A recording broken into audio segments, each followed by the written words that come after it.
শোন, এমনিতে আমি ভদ্রলোক, কারো সাথে বেয়াদবি করি না, কিন্তু সাইজে কেউ পাঙ্গা নিতে আইলে কোনোদিনও ছাড় দেই না। আর তুই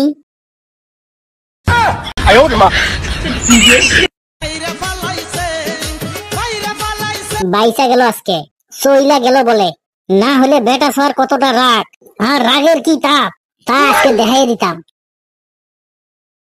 কি রে, বেটা ছোয়ারে আজকাল দেখাই যায় না, থাকে কোনে ও?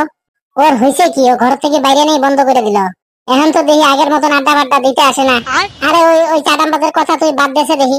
ওর কথা শুনলে মনে কর যে আমার পুরো রুহুটা জ্বলে যায়, মানে পুরো ভোর হয়ে যায়। আমি মনে কর যে একটা কথা কবার গেলে তিলের থেকে তাল বানায় ফেলায়। মিথ্যে সত্য দিয়ে মনে কর যে এমন ভাবে তোরে কবে তোর বিশ্বাস করতে হবে। করবি না কেন? কারণ ওর কথার মধ্যে মধু আছে। যে চাটাম চুটাম মারে না তার কথার মধ্যে সবসময় মধু থাকে। আগের দিন একবার কি হয়েছে তুই শুনবি। মনে কর যে দৌড়াতে দৌড়াতে হাঁপাইয়া হাঁপাইয়া আমারে কয়, কদম তোর চাচা আর তোর বাপে হেই ও মারপিট বাজছে, তোর বাপের তো মাথা ফাইটা গেছে। ওরে বাপু, আমি তো হই না লঙ্গি খুইলা মাথায় নিয়ে দৌড়েছি। দেয়া দেখে ওরে আল্লাহ, আমার আব্বা আর চাচা এক জায়গায় বসে চা খাইতেছে আর মধুর সুরে গল্প করতেছে। মানে সেই সময় যে আমার কিরকম খেয়েছিল তুই জানিস না। ওই হালিরে যদি আমি ওই সময় পাইতাম না, ওর মুখের মধ্যে হাত দিয়ে ওর জিভলাটা টান দিয়ে ছিলই না, ওর চাটাম চুটাম আমি বাইর করে দিতাম। কিরে, কি নিয়ে কথা কইতেছস তোরা?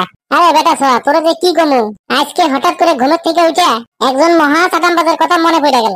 তাহলে আর কি করবো, কোন রকম চারটে গালে দিয়া ভাত খাইয়া দৌড় দিছি, এই বন্ধু বান্ধবের কাছে চলে আসি। যে সেই ইতিহাসটা যদি আজকে আমি তুলে না ধরি, তাহলে মনে কর যে সে কি রকম করে মানুষের সামনে সমালোচনার পাত্র হবে, তাই আর কি। যাই হোক বেটা ছোয়া, তোরে তো ইদানিং দেখাই যায় না, কোনে থাকস, বিষয়টা কি? মনে কর যে হয়েছে কি, মেলা দিন তো কোনো জায়গায় ঘুরতে যাওয়া হয় না বুঝছিস। তাই মনে কর যে গেছিলাম কয়দিন একটু ওই দীঘা ঘুরে আসি। যে এক সপ্তাহ ঘুরে আসলাম, আজকে আইছি বাড়ি। কি কস, এই এক সপ্তাহ ধরে তুই দীঘা আসলি? মানে চাটান দেওয়ার জায়গা পাস না, এই জায়গায় এসে চাটান দিতেছস? তোরে কালকের আগের দিন দেখলাম জুমের সামনে বসে জুমের খিচড়ি খাইতেছস। তুই এই জায়গায় এসে কি করে কস তুই এক সপ্তাহ দীঘা আসলি? আরে পাগল, হয়েছে কি, তুই কারে দেখতে কারে দেখছস, ওইটা ওইটা আমি ছিলাম না। তুই কারে দেখতে কারে দেখছস কোনো ঠিক আছে না? ও ঠিকই দেখছে, ও তোরে দেখেছে, কারণ তোর মতন একটা মাল এই ডিস্ট্রিক্টে আর নাই। এই পুরো ডিস্ট্রিক্টের মধ্যে অনলি ওয়ান পিস একটাই, সেটা হচ্ছে তুই। তুই রে বেটা ছা, তুই। আরে ডিস্ট্রিক্টে নাই তো কি হয়েছে, স্টেটে তো থাকতে পারে। এই আসামে আমার মতন বহু লোক আছে, দেখ গে। বন্ধু শুনেছিস তুই এই বেটা ছোঁয়ার কথাবার্তা শুনেছিস তুই? ওর কথা শোনার পরে ওরে যদি আমি না মারি তাহলে আমার রাগ কন্ট্রোল করবো কি করে? ওরে না মারে আমি করে থাকতে পারবো না রে। ওরে এখনই সামনে থেকে সরাই নিয়ে যা। ওই দেখ, আমি আনলিগালটা কি কইছি? কথা কইস না, কথা কইস না, আর একটা কথা জানি কইস না তুই। এই তোরা থাম দুজনে, এই মাংনা কেসাল করে কি লাভ? বাদ দে ওইসব বাদ দাও। বেটা ছোঁয়া, দেখলাম এই জায়গা থেকে আসলি, কোন জায়গায় গেছিলি নাকি? গেছিলাম একটু বাজারে। বাজার থেকে ওহো, তোর তো এখানে আসল কাহিনীটি কওয়া হয় নাই। বাজার থেকে আসার সময় কি হয়েছিল ভুলবে না?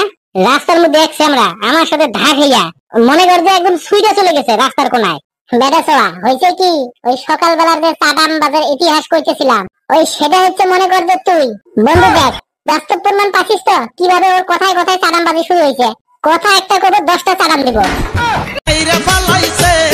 হে কদম, আমার কথার মধ্যে আর একটা বড় কথা কবি না, কয়ে দিলাম।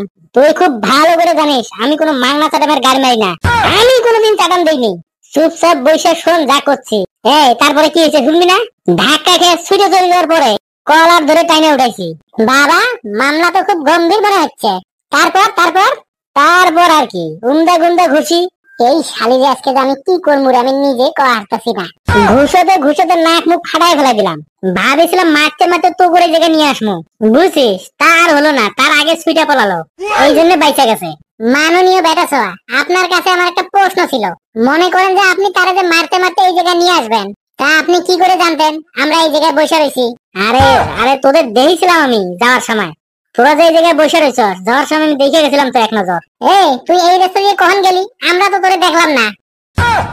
গেছিলাম। তোরা গল্প করতেছিস না, ওই জন্য মনে হয় খেয়াল করিস নাই। বাটপার, তোর এই ভাতাবাজি কিন্তু বাদ দিস। তোর এই বাটপারি কিন্তু আমার সাথে করিস না ভাই। তোর দোহাই লাগে, তোর জোড়া পায়ে ধরি, তুই আর এই চারাম চুরুম মারিস না। তুই দয়া করে আর একটা কথা কইস না ভাই, তোর এক জোড়া পায়ে আমি ধরি।